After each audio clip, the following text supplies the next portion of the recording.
Hello students, we've got a great video for you today. Welcome to Mr. Martin and Mr. Walter's flipped lesson, Absolutism in England. Alrighty, class, for those of you that are unaware, England, the United Kingdom, Great Britain is that nice little purple country right up there to the north of France. So just so you have a little bit of orientation where we're going to be talking about today. Alright, absolutism in England, the triumph of Parliament. Alright, we're going to be starting by telling you the story of England in the 1600s. Alright, during the Renaissance, we talked to you that England was a hotbed of religious conflicts between the Protestants and the Catholics. All right.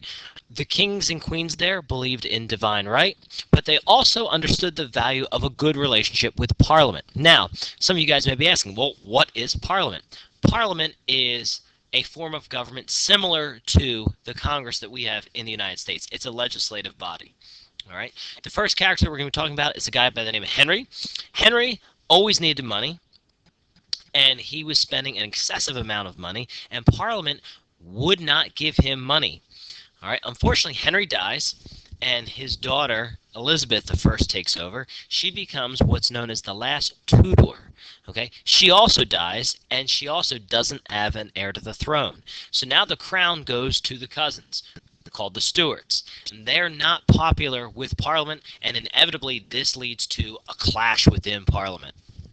So, in England, the kings will see how absolutism is working out in Spain and how absolutism is working out in France, and England is going to also want to be an absolute government. But the problem is, if you remember, England had the Magna Carta, which has already severely limited the power of the king. And so Parliament has a lot more control in England than they do in places like France and Spain. So we get to the first Stuart king. His name is King James the First, and he is classified as not really a great boss.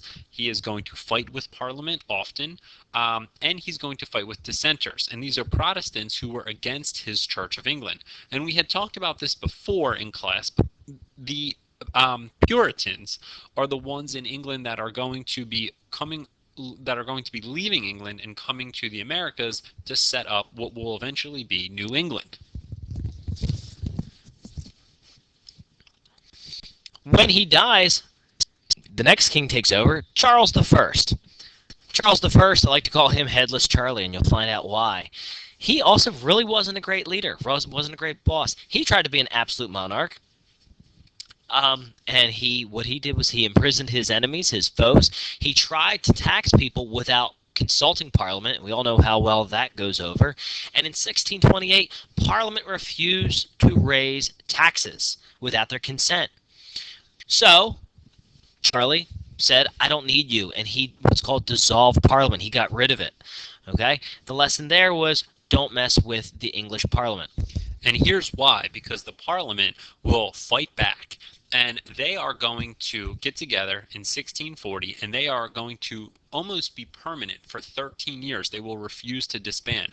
And during this time, they are going to put people on trial and execute them for some of the things that the king had forced people to do, like raising taxes without their consent. They'll say, well, who was it that raised the taxes? And then they'll execute those people. And this is going to anger Charles. And so Charles, in a fight, in an attempt to fight back, is going to try to arrest Parliament, except that all the people of Parliament escape. And what will happen is there will now be an all-out civil war. We will see Parliament supporters and Charles the King supporters fighting over who can have control of England. All right, there we're divided into two teams. Okay, team number one, Charles the First, and the team for Parliament. Okay, the supporters of Charles were called the Cavaliers. All right, the supporters of Parliament were called the Roundheads. Okay, Essentially, after this long civil war, Charles the First side doesn't win, and Parliament side does win. And so what's going to happen is they will capture Charles the First and try him and execute the king. And that is why Mr. Martyron likes to call Charles the First Headless Charles. Now, and this is their way of saying, look who really is the boss. Look who really is in charge. Now, there is no king.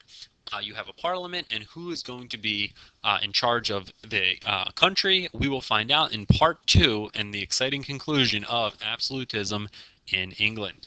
Now, as we're going through this, think about it, ladies and gentlemen. We're talking about the conflicts between a leader and Parliament. The President of the United States disagrees with Congress. The President just can't dissolve Congress and ignore their authority. We would have a civil war in this country, and that's what happened in England in 1628. All right. If you feel we went too fast, watch the video again. Make sure you have all your notes completed for this part of your flipped classroom packet.